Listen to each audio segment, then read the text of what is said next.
Good morning all of you. In this video we will talk about virus cultivation in embryonated egg. Embryonated egg को हम Vivo condition में laboratory में एम्ब्रियोटेड जो bird के eggs होते हैं उनमें कल्टीवेशन कराया जाता है. Cultivation in this method chick embryo at a suitable stage at development 5 to 10 days. इसमें जो सबसे suitable stage होती है चिक एम्ब्रियो की 5 to 10 days में उसमें एम्ब्रियो इनोकुलेट किया जाता है और small hole is made in the shell and virus material is inserted with the needle और capillary pipette in the hole. और स्मॉल होल बना करके उसमें वायरस मटेरियल को इंसर्ट किया जाता है नीडल या कैपिलरी पिपेट की हेल्प से. Hole is close with paraffin wax and the egg is reinoculated. जो होल होता है वो क्लोज कर दिया जाता है with the help of paraffin wax और जो एग है वो रेनिकुलेट करता है. Virus multiply in the cell और वायरस है वो मल्टीप्लाई करता है सेल के अंदर.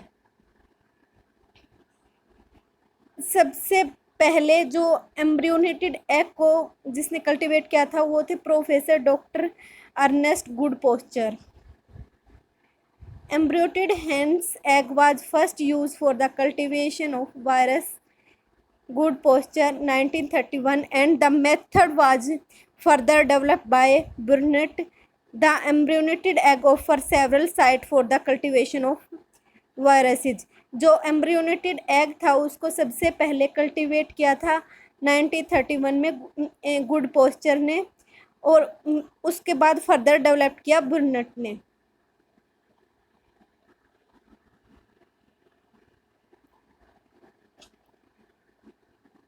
Chorioallantoic membrane. Inoculation on the chorioallantoic membrane can produce visible lesions. Pokes different virus have different poke morphology. Under optimal condition, each infectious virus particle can form one poke. Poke counting therefore can be used for assay of poke forming virus such as variola और vaccinia. इसमें हम pox virus को mainly inoculate करते हैं और जो after inoculation visible legion में जो पोक्स होती हैं उनको ऑब्जर्व करते हैं और वो मेनली ग्रे वाइट एरिया जो ट्रांसपेरेंट होती हैं कोरियोएलेंटिक मेम्ब्रेन में. इसमें हम जो हर्पिस सिम्प्लेक्स वायरस है इसको ग्रो करवाते हैं. सिंगल वायरस में सिंगल पोक मॉर्फोलॉजी हमें देखने को मिलती है और यह मेथड सूटेबल है प्लेग की स्टडी के लिए. कोरियोएलेंटोइक membrane. Egg open add कोरियोएलेंटोइक exposed. Second में हम जो है test substance apply to the surface of egg. Third one test substance rise from कोरियोएलेंटोइक membrane. Chorioallantoic membrane evaluate for sign of hemorrhage, congestion and or या vessel lysis and scored.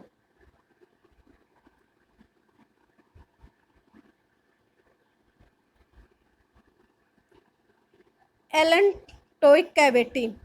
Inoculation into the allantoic cavity provide a rich yield of influenza and some praxinoviruses.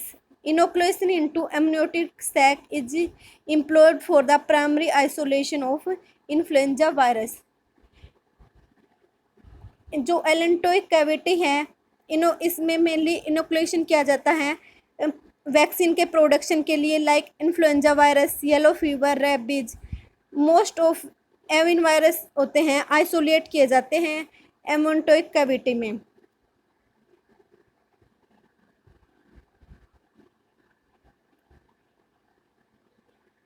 Inoculation of amniotic sac.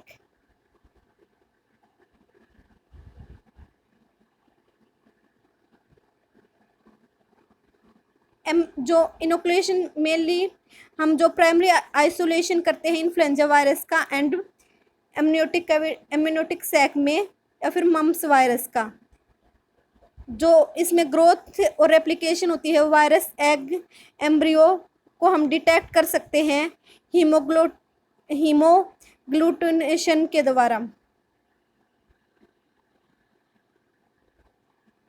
Yolk sac inoculation is used for the cultivation of some viruses, Chlamydia and Rickettsia।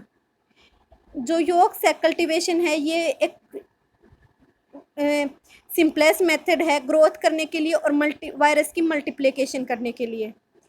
Inoculated और जो cultivation होते हैं कुछ viruses, इसमें जैसे bacteria हुआ, क्लाइमेडिया, Riccia,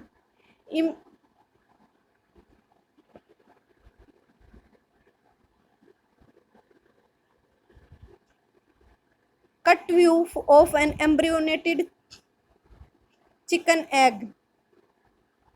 जो इसमें हम क्या करते हैं, जो हमारी वायरस को हम कल्टीवेट करवाते हैं तो उसमें वेरियस पार्ट होते हैं एग के, जैसे कोरियो एलेंटोइक मेम्ब्रेन हुई, एलेंटोइक कैविटी हुई, अमनियोटिड सैक, योक सैक। तो उस के हम में आइडेंटिफाई करके और cut view of एम्ब्रियोटिक chicken egg, तो हम उसमें उसको इंसर्ट करवाते हैं अलग अलग वायरस में।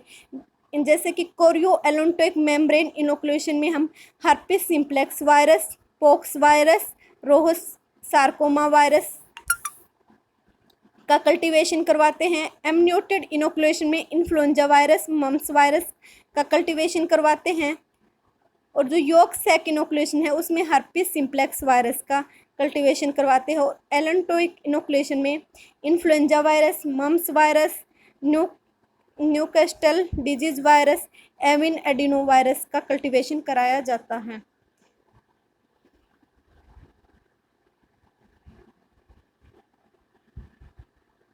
Allantoic inoculation is employed for growing the influenza virus for vaccine production. Other chick embryo vaccine in routine use are the yellow fever, 70D strain and rabies flurry strain vaccine. Duck egg are bigger and have a longer incubation period than hen's egg. They therefore provide a better yield of rabies virus and were used the preparation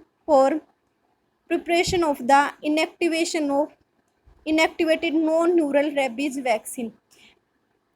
जो allantoic inoculation है वो mainly हम vaccine production के लिए use करते हैं influenza virus, yellow fever या rabies virus में।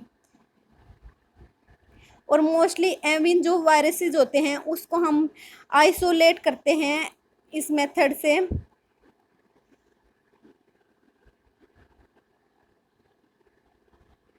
Duck egg are bigger and have longer incubation period then hence egg. जो डक एग होता है उसका ज़्यादा इंक्यूबेशन पीरियड होता है हेंस एग के कंपैरिजन में, इसलिए ये provide better yield of rabies virus. इसलिए जो रेबीज का वायरस है उसके लिए सबसे बेटर माने जाते हैं rabies virus use for preparation of inactivated non neural rabies vaccine. 10 days embryonated egg. इसमें 10 days में हमारे पास कोरियो एलेंटोइक मेम्ब्रेन डेवलप हो जाती है, air sac, amniotic cavity, shell membrane, allantoic cavity, yolk sac, alumina. Advantage of inoculation into embryonated egg, widely used method for the isolation of virus and growth। ये बहुत ज़्यादा use किया जाता है ये मेथड आइसोलेशन के लिए और ग्रोथ के लिए। Ideal substrate for the viral growth and replication. ये सबसे आइडियल सबस्ट्रेट माना जाता है ग्रोथ और रेप्लिकेशन के लिए। Isolation and cultivation of many Evin and few membrane virus. इसमें हम आइसोलेट कर सकते हैं और कल्टीवेट कर सकते हैं कुछ एविन या फ्यू मेम्ब्रेन कुछ मेमलियन जो वायरसेस होते हैं उनको। Cost effective and maintenance is much easier, हमारे को ये मतलब सस्ते भी पड़ते हैं और मेंटेनेंस भी इजीली हो जाती है इनकी। Less labour is needed, labour की भी ज़्यादा नीड नहीं होती। Embryonated eggs are readily available होते हैं हमारे पास। Style and wide range of tissue and fluid, इनको हम इनको इजीली स्टाइल कर सकते हैं।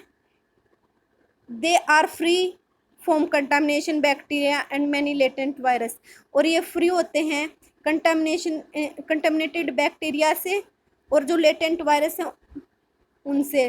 Specific and non specific factor of defence are not involve in embryonated egg, specific और नॉन स्पेसिफिक फैक्टर जो डिफेंस का इन्वॉल्व नहीं होता है एम्ब्रियोनेटेड एग में। Widely use method to grow virus for some vaccine production, बहुत ज़्यादा use किया जाता है एम्ब्रियोनेटेड एग का वैक्सीन प्रोडक्शन में।